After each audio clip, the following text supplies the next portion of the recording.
Hello guys, what's up? Isang mapagpalang araw sa inyong lahat dyan. So for today's video guys, inayos ko lang sa inyo i-share. Dito sa amin kapag may baysanan ay tulungan kami. So ayan nga po guys, nakasalan na po yung tulyase.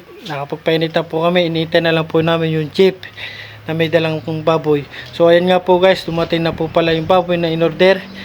At kaya nang sabi ko sa inyo, dumayo lang kayo dito sa amin sa Batangas.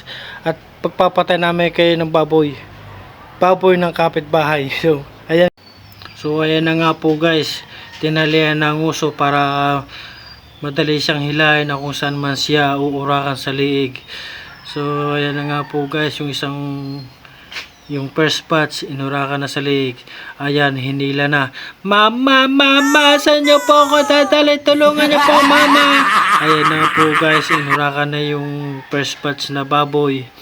So dito pala sa amin guys, kapag kami nagkakata ng baboy ay hindi na namin inihiga dahil lang baboy ay masyadong malakas. Pero sa bagay, madami naman kami po dito, ay ang ginagawa nila nakatayo habang inuurakan.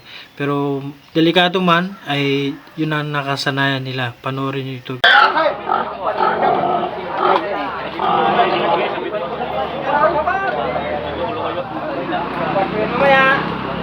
Hello guys! Oh, kaway mo na! Oh, yan! May tagatatawa! Oh. Shoutout pala sa inyo dyan mga taga-Tanawan.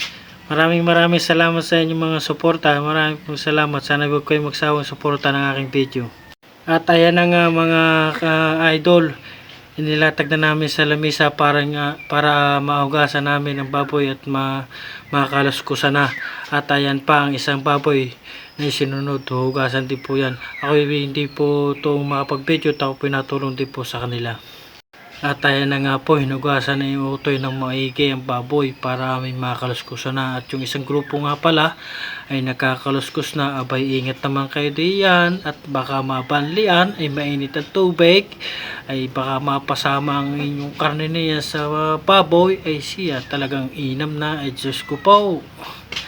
So ayan na nga po guys, kung kayo pala yung kaasawa ng taga Batangas, ay kailangan na may pera kayo para hindi na makakaya sa mga ating babaysan. So ayan na nga po guys, aming pinaliktad na ang baboy. Ibinaliktad na po. So yan po palang nakikita nyo na pipicture, yan po yung ating ikakasal. Congratulations sa iyo Punog. Pasensya ka na at kami hindi mismo makakapunta sa mismong karawan ng ngayong kasal. At kami lang may lakad dahil sa isang linggo kami pa-flight na. So masyado na po mahaba itong video na ito, pero sana po supportahan niyo po yung aking part 2 na i-upload dahil masyado na po ito mahaba. Bye!